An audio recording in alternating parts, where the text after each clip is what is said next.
Thank you so much, Dr. Noble. Thank you for speaking, and thank you for your work, and thank you for providing us all with a magnifying glass and providing a tool for the mainstream conversation. And to providing new narratives into a mainstream conversation. Instead of asking the question that I know you get a lot, how have things improved after your book? I would rather ask the question, how do you think the conversation has changed? And do you even see, like now, among your students, a new generation, or just reflect on this, not about what has improved, but instead, how has the conversation changed? Well, I will tell you that the major improvement is that the conversation has changed. I am so, uh, I can remember being in Europe as a graduate student at conferences about technology and sharing. This was early, before, like when algorithms of oppression, when I was just working on it as a dissertation, and people standing up and shouting at me in conferences, men standing up and shouting at me and telling me that there was nothing wrong with the algorithms, and that maybe Black women just do more porn. I mean, can you believe publicly saying those kinds of things? Just like the uh, full refusal to look at the evidence and the possibility that the technologies could have all of these harmful, discriminatory values written in at the level of code, and whether intentional or not, but that the output could be a matter of how we code and program. And I honestly, it people who would argue that the code holds no values and that it's purely math now, um, I don't think could be taken seriously, to be honest. Even in computer science programs, I see computer science faculties around the world looking to hire people who work on, let's say, broadly conceived ethics, or more of these like social and ethical implications of technology, and that's across so many fields. So I know that the conversation has changed radically. I have this like beautiful bookcase here next to me of so many incredible new books over the last decade, and so that means that we have caused a paradigm shift, full stop. And that is amazing. And your conference, of course, is part of that. So we are creating provocations that cannot be ignored. People are mobilized in communities all around the world. Um, we are trying to keep up with the onslaught of new kinds of projects that are aimed at our communities. But we are increasingly having more language and ability to do that. And so I think that is both incredibly important and positive. And, it's not just also in these conversations that we're just kind of like, the tech is bad or the tech is consequential. We're also, I think, more and more fighting for the nuanced beauty of our humanity, which to me is actually the point of writing this book and talking about it. Is I was really speaking about speaking back to dehumanization, because I think that our endeavors for civil and human and sovereign rights, for space, for the possibility of being the most unlimited imaginary we could have of ourselves, like that is such an incredible, almost maybe taken for granted way of thinking about oneself and one's life. I mean, these are the reasons we fight against oppression is because we want people to have the fullest, most beautiful human experience they can have, not one where they are enslaved, not one where they are mistreated, where they have no housing, where they have no food, right? That's actually, to me, at the heart of why I do this work, is because I'm really kind of focused on our human dignity and possibilities. And I see the ways in which so many of these technologies encroach upon that.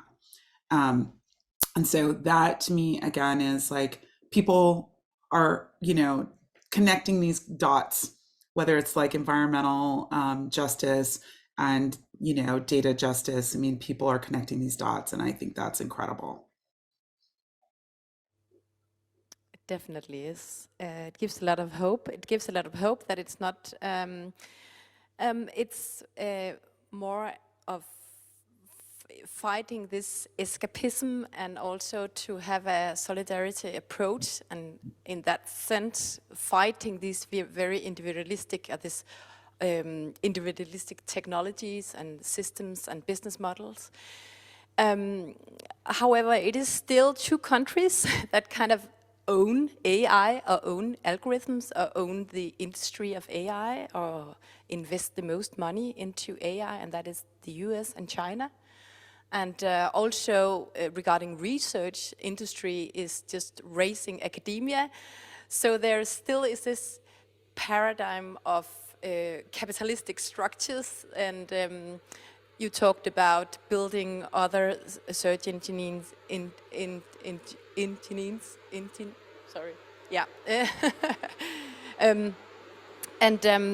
so how do we continue nudging status quo, and how do we continue to deconstruct these, maybe not the technology, but the conversation and the dominating discourse and narratives that continue to dominate the conversation about technology?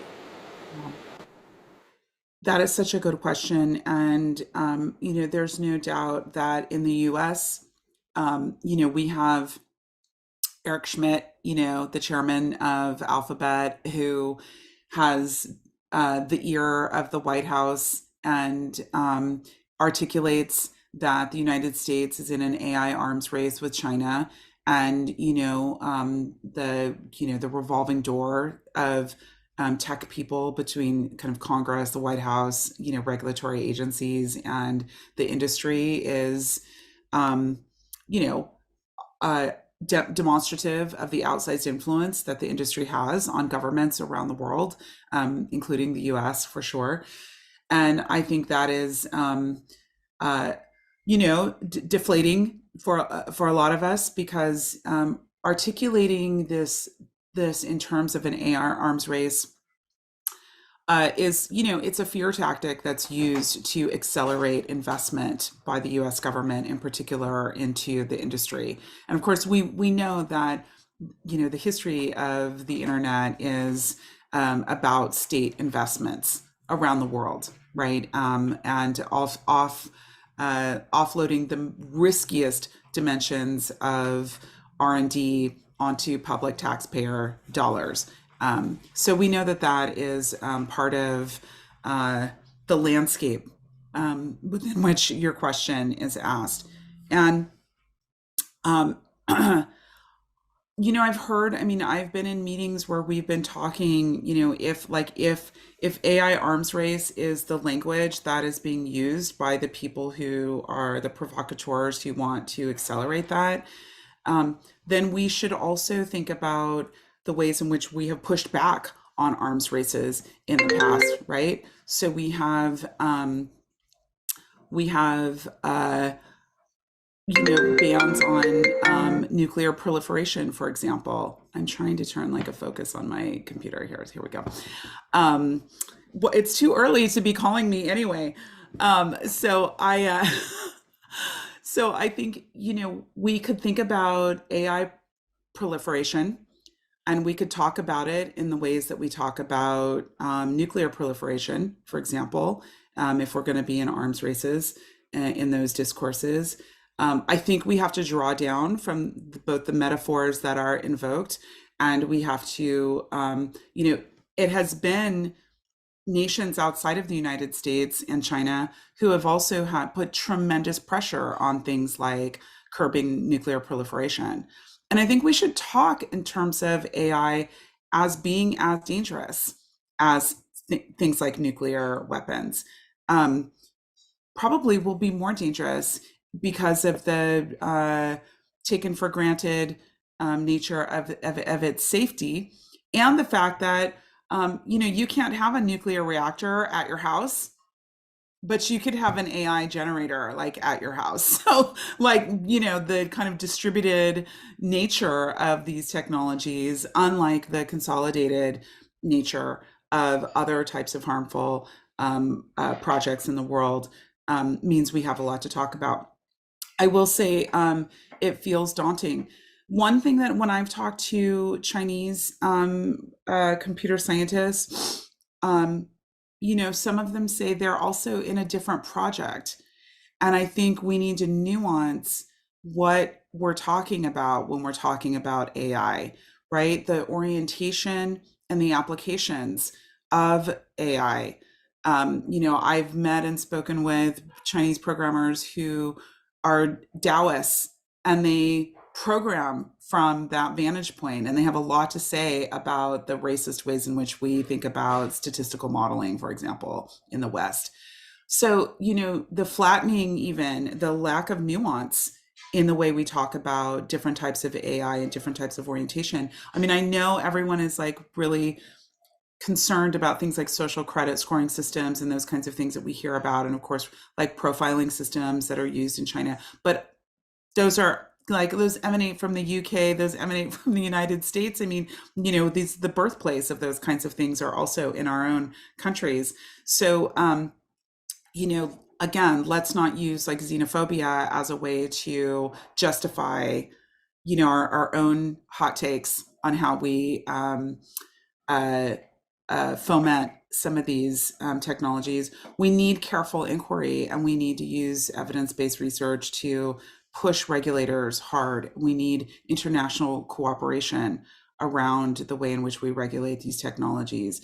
And we should not just leave it, we need people of conscience to be involved in government and in like public stewardship, rather than just bought and paid for politicians too around the world. And those things, of course, are part of the way we solve.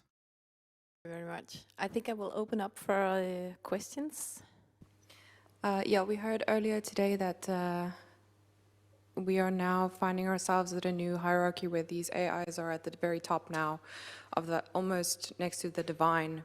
And I think that can feel very deflating, as you say, to the small guy, to the small woman in the world. And so I'm wondering, what are real concrete methods that you see us people navigating these policies, how they come about, and how we can use art also to navigate this realm? Yeah, thank you for that question. I mean, I I think you're right that this, I wish I'd heard that talk. I mean, this kind of divine nature, again, this kind of, the way I've talked about it is that at the moment that we have like democratization of um, participation in society through things like civil rights laws being passed in countries, and women allowed to participate in the workforce and decision making capacities, people of color, like that's the moment that we have the rise of an ideology that computers can make better decisions than human beings, right? And then all the computing industry is owned by and controlled by the same people previous. So, right. So how convenient. So in fact, maybe even a smaller group of people. So, I think that we should look at other paradigms that we have shifted in the past. And, I've thought about things like, what other industries have we been able to transform the consciousness around? So, for my parents' generation, my mom, um, I'm sure she was smoking a cigarette, like when she gave birth in the delivery room. Like, there's no question. The doctor probably also had a cigarette hanging from his mouth. Um, my students can't believe that. But I'm like, oh, trust, if you're from like the 70s or the 80s, you know all about cigarettes everywhere. Um, and, we had a powerful industry that articulated that smoking makes you sexy, it makes you cool, it makes you skinny, it's like better for you than anything. It's better than food, it's better than breast milk. I don't know, like all the things. And we've had an amazing paradigm shift around that. And part of the way that happened was a series of lawsuits against that industry where people sued the tobacco industry. We had shifts in the way we talked about public health, so that, when people say, well, you don't have to smoke yourself, you could just not smoke, right? Well, guess what? There's all this phenomena called secondhand smoke. So even if I don't participate in smoking, I still have to live in the polluted environment, and that also is killing me. So even if you quit Facebook, you're still in the system. We have ways to talk about the environment that we are in, and that there actually is no way to opt out, right? We are all captured in it. And I think I believe we are in the midst of making a paradigm shift in the way that we are tech lashing back against the industry. And we are doing that. And artists, it was, quite frankly, artists and like copywriters who had brilliant anti-tobacco industry campaigns that shaped the zeitgeist. It's like that made things different. And I know we have like rocks up against rocket launchers, that's what it feels like in this kind of tension. But I also think that we outnumber the industry, and we want to study. Timnit Jabru has really been like singularly obsessed with tweeting and talking about, Silicon Valley leadership. We want to remember that, many of the people who are in power, they are happy to see us die and die off. They are eugenicists, many of them, this whole effective altruism cult that is about, again, their designer, apartheid race of people, over the rest of us. They've got mathematical formulations for like, if I have 21 kids and then I can, like how many decades or centuries before we run it again. It's actually really terrifying if you look closely, but it's important because we know from other types of apartheid regimes that those can be overthrown, right? And through our solidarities and through our organizing and through our like refusals. So I don't actually feel that they're going to win, and our, my kids' lives are on the line. Like we're not the profile of the future that they envision. So, I just say, stay heartened, make beautiful art, challenge, art does something that a paper that I write can never do.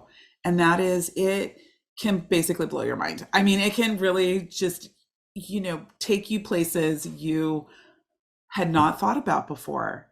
And it can hit you in these other sensory ways that stay with you and stay with people. So we need big sculptures and sculpture gardens, about what the tech will do to us. In LA, they're putting up these, like, artists are making these giant murals on the sides of buildings. I saw one a few months ago that was just, it was like a face, it was like a woman of color. It's like huge. It's really like 20 stories. And then it had like the dots and the facial recognition map like on her face. And you're not going past that and not thinking twice about that, no, we don't want that. We don't want her caught up in that. So there's lots of things that I think that you can't do. And please share the art, and I will share it and share it with people who can share it and boost it and celebrate your amazing gifts, because those gifts are going to be part of what I think transforms the situation.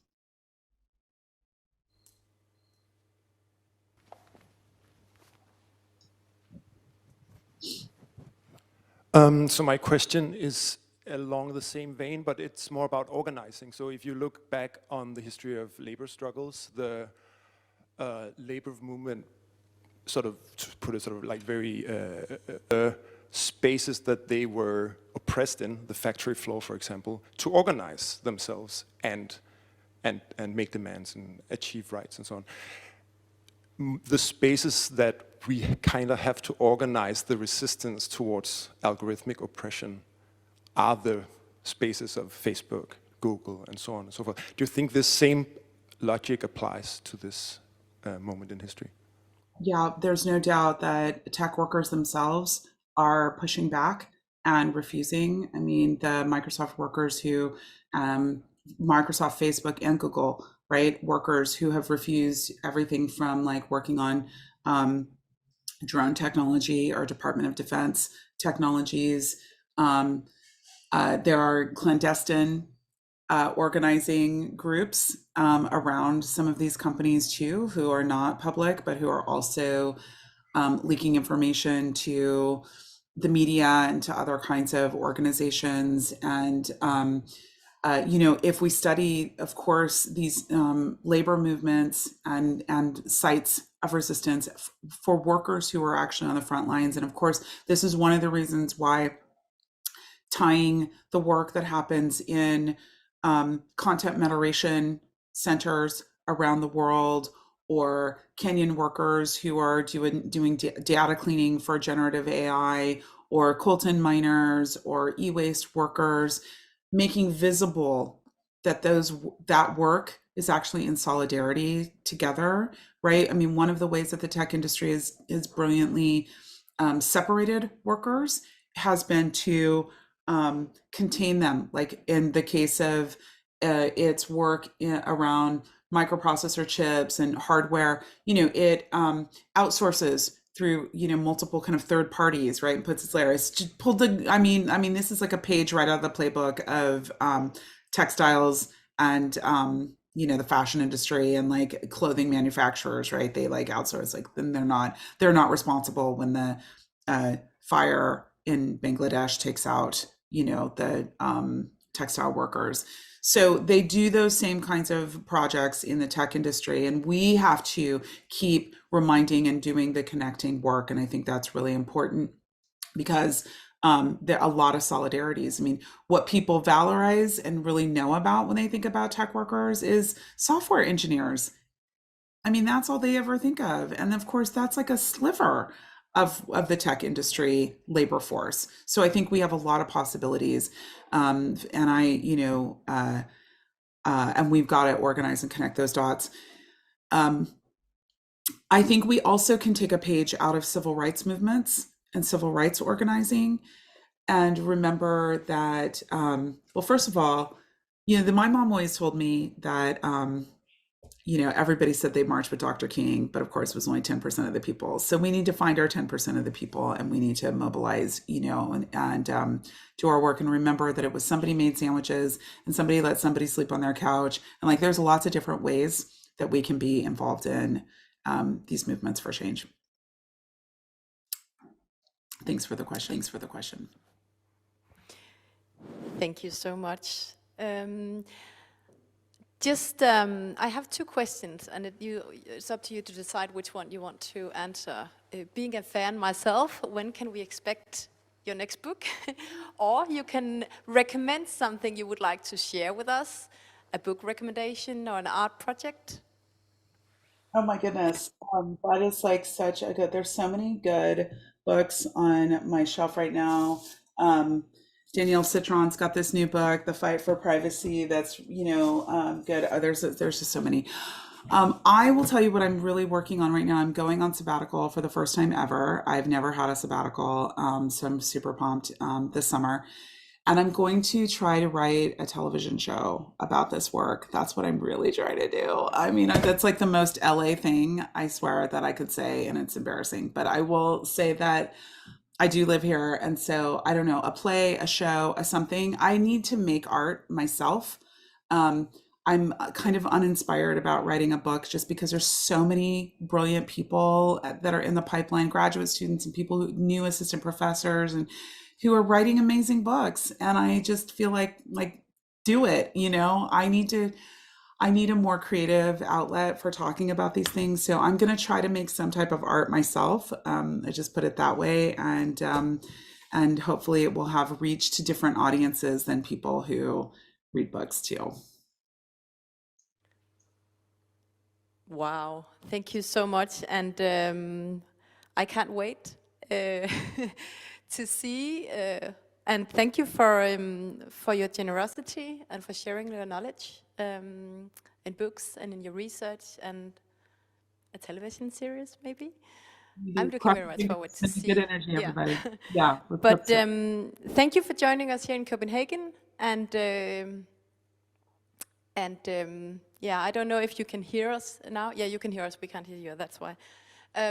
So thank you again, and thank you for joining us. And let's give a big hand to. Thank you.